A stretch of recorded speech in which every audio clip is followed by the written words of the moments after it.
जी students, अब हम चलते हैं इन कॉन्टेक्स्ट टू फिजिक्स या मैकेनिक्स। फिजिक्स के कॉन्टेक्स्ट में या मैकेनिक्स के कॉन्टेक्स्ट में वर्क की डेफिनेशन डिफरेंट है।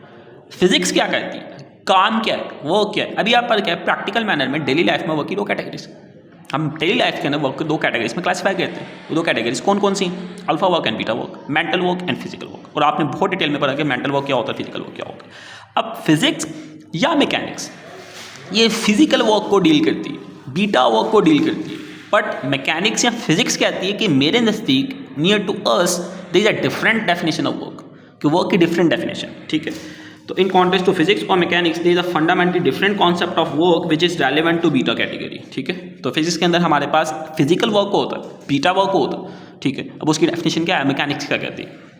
मैकेनिक्स कहती है work is set to be done, कि काम आपका होगा for a particular influence external और internal when the following conditions are satisfied, जब ये फॉलोइंग कंडीशंस आपकी सेटिस्फाई होती है। ठीक है, मैकेनिक्स एंड फिजिक्स क्या कहती है, work is set to be done for a particular influence external usually when the following conditions are satisfied, कि वर्क आपका होगा किसी भी एक्सटर्नल फोर्स की वजह से जब ये फॉलोइंग कंडीशन सेटिस्फाई हो। कौन कौन की कंडीशन सेटिस्फाई हो? ये कंडीशंस फुलफिल होंगी, सेटिस्फाई होंगी, तभी आपका काम होगा, अदरवाइज वर्क परफॉर्म नहीं होगा। ठीक है, अब क्या कंडीशन है? Condition 1, there should be some magnitude of net external और applied force act on the body, कि कुछ मैग्नीट्यूड की एक्सटर्नल या अप्लाइड नेट फोर्स बॉडी के ऊपर एक्ट होनी चाहिए। अगर कोई एक्सटर्नल नेट फोर्स या अप्लाइड फोर्स बॉडी के ऊपर एक्ट हो ही नहीं रही, तो उस केस के अंदर किसी किस्म का वर्क परफॉर्म नहीं हो सकता। बात समझ आ रही है? तो पहली कंडीशन क्या है, there should be some magnitude of net external या applied force act on the body, कि बॉडी के ऊपर किसी किस्म का एक्सटर्नल इन्फ्लुएंस या अप्लाइड फोर्स लग रही हो जिसके नतीजे में काम होना है। ठीक है, for which we are evaluating the work done. ठीक है, तो सिग्मा एफ नेट और external should not be equal to 0 newton, कि किसी भी ऑब्जेक्ट के ऊपर कोई ना कोई फोर्स अप्लाई होनी चाहिए। मुझे पता है भी थोड़ी सी आपको प्रॉब्लम आ रही है, लेकिन जब मैं तीनों कंडीशन फुलफिल करूंगा, खत्म करूंगा, ठीक है, उसके बाद एक क्रक्स आपके सामने प्रेजेंट करूंगा, तो आप कहेंगे सर ऐसा ही है। ठीक है, प्रॉब्लम नहीं लेनी, पुत्र परेशान नहीं होना। सही, लेट से हमारे पास एक ऑब्जेक्ट, एक बॉडी है, तो इस बॉडी का वजन है लेट से 5 kg। ठीक है, इस अननोन बॉडी है mx, इसके ऊपर मैं 60 न्यूटन की फोर्स अप्लाई कर रहा हूँ। ठीक है, तो अगर किसी ऑब्जेक्ट पे फोर्स लगेगी तब भी आप कह सकते हो कि वर्क परफॉर्म होने के चांसेस हैं, अदरवाइज वर्क परफॉर्म होने के चांसेस नहीं है। पहली कंडीशन ये कहती है। फिजिक्स कहती है, मैकेनिक्स कहती है कि work is set to be done when, first condition क्या है उसकी, पहली कंडीशन कि किसी भी ऑब्जेक्ट पर, किसी भी पार्टिकुलर स्टेट में, किसी भी पार्टिकुलर फ्रेम ऑफ रेफरेंस में किसी किस्म की external magnitude of force act होनी चाहिए। अगर एक्ट होगी तभी हम अगली दो कंडीशंस को देखेंगे और फिर देखेंगे कि वर्क परफॉर्म हो रहा है कि नहीं हो रहा। अगर वो पहली कंडीशन ही फुलफिल नहीं हो रही, फिर अगली दो कंडीशन को देखने का फायदा नहीं, बिकॉज हम साथ ही कह देंगे किसी किस्म के काम होने के चांसेस, वर्क परफॉर्म होने के चांसेस नहीं। बातें समझ आ रही? अच्छा, दूसरी कंडीशन क्या है, there should be some change in the position of the body, कि हमारे पास कोई भी ऑब्जेक्ट, कोई भी सब्सटेंस, कोई भी मैटर, वो किसी भी पार्टिकुलर स्टेट में पड़ा हो, उसके ऊपर जब भी एक्सटर्नल अप्लाइड फोर्स लगेगी तो उस एक्सटर्नल अप्लाइड फोर्स की वजह से उसको कुछ मैग्नीट्यूड ऑफ डिस्टेंस या डिस्प्लेसमेंट कवर करना चाहिए। बातें समझ आ रही? पहला क्या है, वर्क आपका सिर्फ तभी परफॉर्म होगा जब ये तीन कंडीशन सेटिस्फाई होंगी। पहली कंडीशन हमने पढ़ी कि किसी भी ऑब्जेक्ट के ऊपर किसी किस्म की एक्सटर्नल अप्लाइड फोर्स एक्ट होनी चाहिए। सेकंड कंडीशन कि उस एक्सटर्नल अप्लाइड फोर्स की वजह से, उस एक्सटर्नल इन्फ्लुएंस की वजह से, उस एक्सटर्नल इन्फ्लुएंस जो किसी भी ऑब्जेक्ट की स्टेट को डिस्टर्ब करने की पोटेंशियलिटी रखता है, उसकी वजह से उस ऑब्जेक्ट को कुछ ना कुछ डिस्टेंस या डिस्प्लेसमेंट कवर करना चाहिए। ठीक है, तो मैंने लिखा कि सेकंड कंडीशन क्या है कि डिस्टेंस और डिस्प्लेसमेंट उस सब्जेक्ट को कवर करना चाहिए, मतलब डिस्टेंस और displacement should not be equal to 0 metre. बात समझ आ गई? दो कंडीशन होगी। अब थर्ड कंडीशन क्या है, थर्ड कंडीशन को डिस्कस करते हैं। वो जो डिस्टेंस या डिस्प्लेसमेंट कवर हो रहा है, that particular kind of distance and displacement should be covered in the direction of the applied external force, कि वो जो डिस्टेंस या डिस्प्लेसमेंट कवर हो रहा है वो आपकी direction of applied external force में कवर होना चाहिए। ठीक है, अब मैं समराइज करता हूँ। फिजिक्स या मैकेनिक्स क्या कहती है, किसी भी ऑब्जेक्ट के ऊपर वर्क सिर्फ तभी परफॉर्म होगा, work is set to be done, जब ये तीन कंडीशन सेटिस्फाई। वो तीन कंडीशंस क्या हैं? फर्स्ट कंडीशन, किसी भी ऑब्जेक्ट के ऊपर किसी किस्म की एक्सटर्नल अप्लाइड फोर्स एक्ट होनी चाहिए, कुछ मैग्नीट्यूड की एक्सटर्नल अप्लाइड फोर्स एक्ट होनी चाहिए। उस एक्सटर्नल, सेकंड कंडीशन, उस एक्सटर्नल अप्लाइड फोर्स की वजह से उस ऑब्जेक्ट को कुछ डिस्टेंस या डिस्प्लेसमेंट कवर करना चाहिए।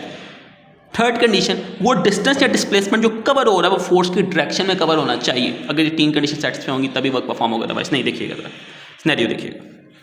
फॉर एग्जांपल हमारे पास ये एक एग्जांपल आपके लिए डिस्कस की है यहाँ पे। लेट्स से एक हमारे पास ऑब्जेक्ट है, इस ऑब्जेक्ट का वजन क्या है 5 kg, इसके ऊपर मैं एक्सटर्नल फोर्स अप्लाई कर रहा हूँ 60 न्यूटन, जिसके नतीजे में पहले इसकी पोजीशन थी x1, ये पोजीशन आप लेट से ले लें आपका स्कूल, ठीक है। स्कूल से आप एक ऑब्जेक्ट को डिस्प्लेस कर रहे हैं, उसके ऊपर 60 न्यूटन की फोर्स अप्लाई करें, जिसके नतीजे में वो चला जाता है एक नई पोजीशन x2 के ऊपर। इसको आप होम ले लें समझने के लिए। अच्छा जी, इस सिनेरियो में देखिएगा कि वर्क सेटिस्फाई हो रहा है, वर्क परफॉर्म हो रहा है कि नहीं हो रहा। तो तीनों कंडीशंस को देखते हैं, C1, C2, C3। कंडीशन 1 क्या थी? वर्क सिर्फ तभी परफॉर्म होगा जब किसी भी ऑब्जेक्ट के ऊपर कोई एक्सटर्नल अप्लाइड फोर्स लग रही होगी। तो देखें क्या इसके ऊपर कुछ magnitude of external applied force लग रही है इस ऑब्जेक्ट के ऊपर, अननोन ऑब्जेक्ट mx के ऊपर। आपने कहा यस सर लग रही है, तो आपने कहा फर्स्ट कंडीशन सेटिस्फाइड।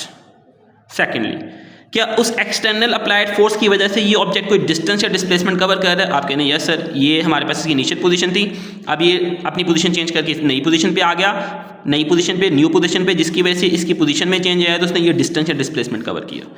ये डिस्टेंस या डिस्प्लेसमेंट इसने कवर किया, लेट से कितने का? 5 मीटर का। बातें समझ आ रही? तो क्या पहली कंडीशन सेटिस्फाई हुई? आपने कहा यस कि एक्सटर्नल अप्लाइड फोर्स ऑब्जेक्ट के ऊपर एक्ट हो रही है। सेकंड कंडीशन सेटिस्फाई हुई, यस उस एक्सटर्नल अप्लाइड फोर्स की वजह से ऑब्जेक्ट कुछ डिस्टेंस, कुछ डिस्प्लेसमेंट या कुछ फासला कवर कर रहा है। तो आपने कहा यस, सेकंड कंडीशन सेटिस्फाइड। सही। थर्ड, क्या वो जो डिस्टेंस या डिस्प्लेसमेंट कवर हो रहा है कि वो फोर्स की डायरेक्शन में कवर हो रहा है? तो देख लेते हैं। सर डिस्टेंस या डिस्प्लेसमेंट किस डायरेक्शन में कवर हो रहा है? आपने कहा इस डायरेक्शन में कवर हो रहा है। ऑब्जेक्ट यहाँ पे पड़ा हुआ था, अब फासला कवर कर किस डायरेक्शन में कर रहा है? इस डायरेक्शन में कवर कर रहा है। डिस्टेंस या डिस्प्लेसमेंट किस डायरेक्शन में कवर कर रहा है? आपने कहा इस डायरेक्शन में कवर कर रहा है। फोर्स किस डायरेक्शन में लग रही है? आप कहने इस डायरेक्शन में लगी। तो जो डिस्टेंस या डिस्प्लेसमेंट कवर होता है वो किस डायरेक्शन में कवर हो रहा है? फोर्स की डायरेक्शन में कवर हो रहा है। कि आपकी फोर्स भी, अगर मैं यहाँ पे बना लेता हूँ नॉर्थ ईस्ट साउथ वेस्ट, कि आपकी फोर्स भी ईस्ट की डायरेक्शन में लग रही, डिस्टेंस या डिस्प्लेसमेंट भी ईस्ट की डायरेक्शन में कवर हो रहा है। तो जब थर्ड कंडीशन क्या है कि डिस्टेंस या डिस्प्लेसमेंट जो कवर होना चाहिए वो फोर्स की डायरेक्शन में कवर होना चाहिए। अगर फोर्स की डायरेक्शन में कवर हो रहा है तो आपकी थर्ड कंडीशन सेटिस्फाई होगी, होल्ड करेगी। तो क्या डिस्टेंस या डिस्प्लेसमेंट फोर्स की डायरेक्शन में कवर हो रहा है? आप कहेंगे बिल्कुल सर। तो आपने कहा थर्ड कंडीशन भी सेटिस्फाइड है। तो तीनों कंडीशन सेटिस्फाई होंगी तो आप कहेंगे so the work is set to be done in that case. बात समझ आ गई है? ठीक है। अब सादा अल्फाज में मैं आपसे पूछता हूँ, सर डिस्टेंस या डिस्प्लेसमेंट फोर्स की डायरेक्शन में हमेशा कवर होता है? खुद सोच के बताओ, कॉमन सेंस की बात क्या है। फॉर एग्जाम्पल ये मेरे पास यहाँ पे एक टेबल पड़ा हुआ है, ठीक है। अब देखते हैं कि इसके ऊपर काम परफॉर्म होता है कि नहीं होता। देखिएगा ज़रा, मैं यहाँ पे हूँ, चाहिए ये इसकी स्टेट है, ये इसकी पोजीशन है, ठीक है। इस पोजीशन में पड़ा हुआ है, इसके ऊपर मैं एक्सटर्नल फोर्स अप्लाई करता हूँ 6 न्यूटन की इस फ्रैक्शन के अंदर। मैंने 6 न्यूटन की एक्सटर्नल अप्लाइड फोर्स इस ऑब्जेक्ट पे अप्लाई की। अब देखिए क्या इसके ऊपर वर्क परफॉर्म हुआ? सर पहली कंडीशन, आपने पहली कंडीशन क्या थी? There should be some magnitude of external applied force should be acting on the body. तो आपने कहा कि सर उसके ऊपर एक्सटर्नल अप्लाइड फोर्स तो लग रही है, पहली कंडीशन सेटिस्फाई। क्या उस एक्सटर्नल अप्लाइड फोर्स की वजह से ऑब्जेक्ट ने अपनी पोजीशन को चेंज करके कुछ डिस्टेंस डिस्प्लेसमेंट कवर किया? आपने कहा सर डिस्टेंस डिस्प्लेसमेंट कवर नहीं हुआ। तो क्या सेकंड कंडीशन होल्ड की? सेकंड कंडीशन होल्ड नहीं की। जब सेकंड कंडीशन होल्ड नहीं करेगी तो आप कहेंगे किसी किस्म का वर्क परफॉर्म नहीं हुआ।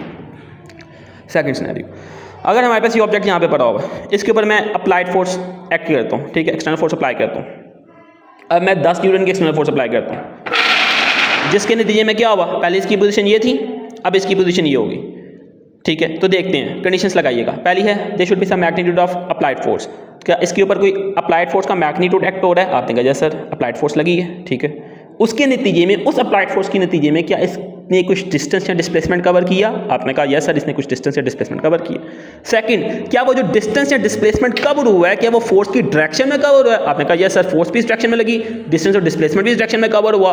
तो यस सर थर्ड कंडीशन भी आपकी होल्ड कर रही है। जब तीनों कंडीशन सेटिस्फाई होंगी तो आप कहेंगे इस केस में इस एक्सटर्नल फोर्स की वजह से वर्क परफॉर्म हुआ है।